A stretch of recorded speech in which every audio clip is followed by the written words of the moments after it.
Tetapi ajaran Islam yang dibawa, image Islam dibawa oleh PAS bukanlah image Islam yang sebenar. Ini saya nak cerita, bukan image Islam yang sebenar. Kalau itulah image Islam, maka berada dalam keadaan teruk negara kita, tuan-tuan. PMX telah pun memperkenalkan satu usaha yang sangat baiklah.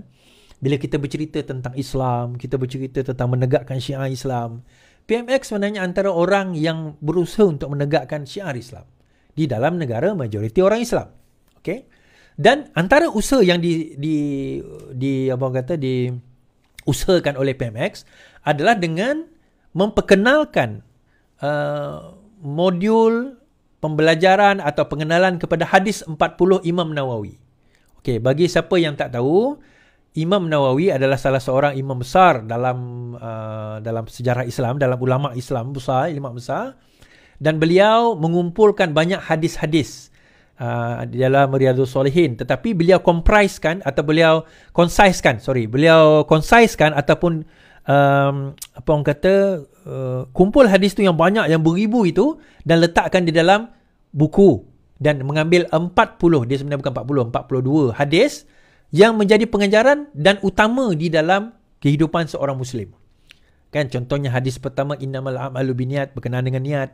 Kemudian banyaklah hadis berkenaan dengan Islam, berkenaan dengan amal dan sebagainya. Hadis 40 ni menyentuh secara keseluruhan, kalau kita nak menjadi seorang Muslim yang baik, apa yang perlu kita ada dalam hadis itu. Apa yang perlu kita, hadis mana yang kita boleh jadikan sebagai panduan dan rujukan.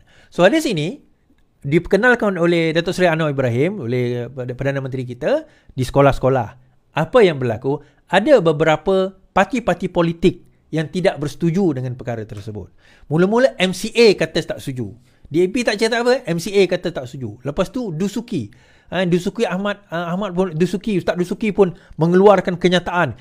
Inilah dia parti yang apa dipanggil ni saya baca. Saya baca kenyataan ini Ini Dusuki kata, belajar 40 hadis je di sekolah untuk umat Islam di negara sendiri, puak-puak sekolah tentang, dah boleh fikirlah apa lagi yang sedang mereka rancang. Wahai umat Islam. Dia kata macam tu. Tengok, dia nak bagi tahu bahawa inilah geng-geng sekular yang dia kata yang menentang hadis 40. Dia kata macam tu. Tetapi dalam masa yang sama, dia tak berani komen ini, tuan-tuan. Ini adalah kenyataan daripada siapa? Daripada gerakan.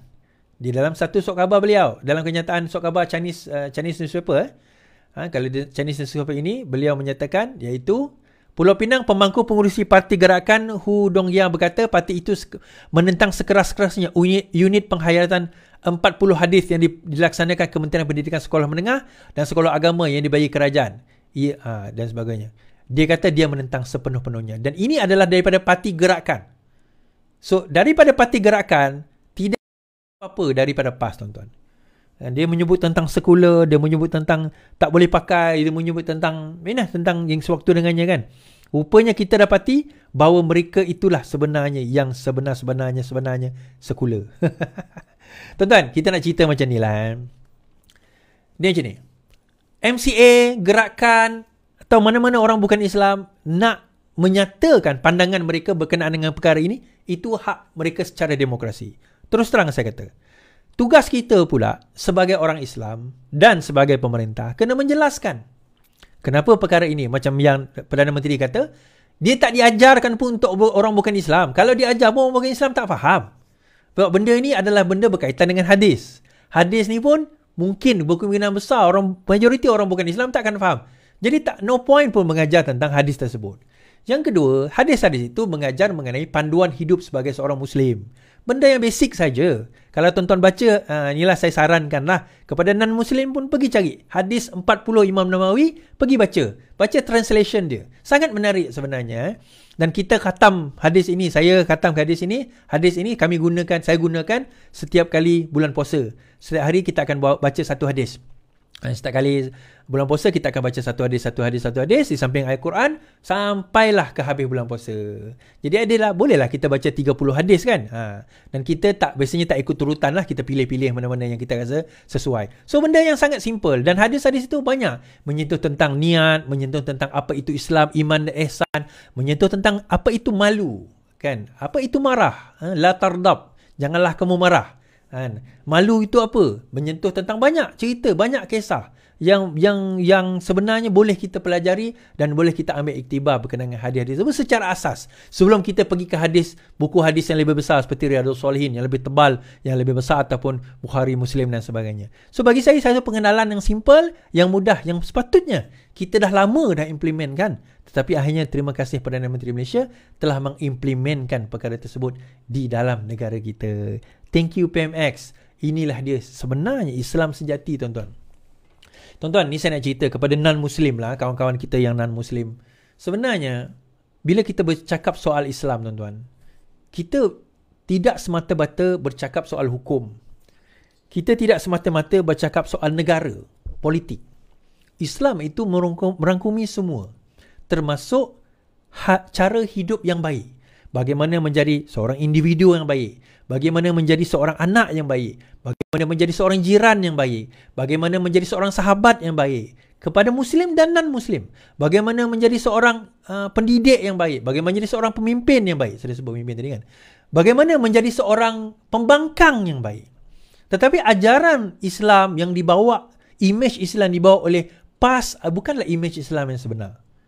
Ini saya nak cerita, bukan imej Islam yang sebenar. Kalau itulah imej Islam, maka berada dalam keadaan teruk negara kita, tuan-tuan. Tuan-tuan, saya sarankan tuan-tuan beli buku ni, Siasah Madani oleh Dr. Mazli. Saya dah halfway membacanya. Sangat menarik dan selari dengan pemikiran saya.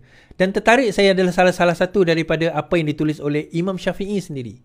Bagaimana Imam Syafi'i menyatakan konsep wakaf, iaitu mengasingkan di antara mujtahid, ulama-ulama yang mengeluarkan fatwa dan pemerintah. Terdapat pengasingan kuasa dan bidang di mana pemerintah mengeluarkan tidak berhak mencampuri urusan agama. Begitu juga ulama tidak berhak mencampuri urusan pemerintahan selagi mana ia tidak menyalahi syarak. Kalau ia menyalahi syarak, maka tugas ulama untuk menegur pemerintah. Tetapi bukanlah ulama itu berada di atas pemerintah. Bukan lebih daripada pemerintah. Pemerintah ada tugas dan bidang dia. Ulama ada tugas dan bidang dia. Dan ini yang Imam Syafi'i sebut sebagai wakaf. Yang disebut di dalam Siasah Madani ini. Tuan-tuan boleh baca sendiri. Boleh cari kat mana. Jangan tanya saya sebab saya pergi direct dengan Dr. Mazli. Tuan-tuan boleh beli sendiri. So sangat menarik kupasan tersebut sebenarnya. Yang tuan-tuan boleh baca dan boleh lihat. So dalam hal itu tadi kita bercerita tentang sekular. Dia so-called sekular. So apakah komen Ustaz Ahmad Dusuki tentang perkara tersebut? Apakah komen Dusuki tentang perkara tersebut? Sebenarnya satu benda yang PAS sendiri, ini bukan gagasan PAS yang sebenar, tuan-tuan. PAS yang sebenar yang dibawa oleh ulama terdahulu seperti Nik Aziz, Fadil Noor dan sebagainya, Allahyarham, mereka membawa fahaman Islam yang betul dan sebenar, Islam yang sejahtera, Islam yang dekat kepada umat manusia. Bukan setakat orang Islam, kepada mereka Islam sekali. Tetapi Islam yang dibawa pada sekarang oleh pemimpin sekarang ini, bagi saya satu Islam yang macam mana saya nak kata, Islam yang asing, yang saya sendiri tak kenal, tuan-tuan. Saya sendiri tak kenal Islam apa yang dibawakan oleh mereka ini. Yalah, kita bercakap tentang Islam yang sama, tetapi Islam apa yang dibawa oleh mereka, kita pun tak pasti, tuan-tuan. Dan saya ada sebenarnya modul nak menyentuh tentang perkara ini, berkenaan dengan apa itu Islam sebenar dan apa Islam yang yang ditonjol, yang dibawa oleh dan disarankan oleh Rasulullah sallallahu alaihi wasallam. Tapi tak apalah.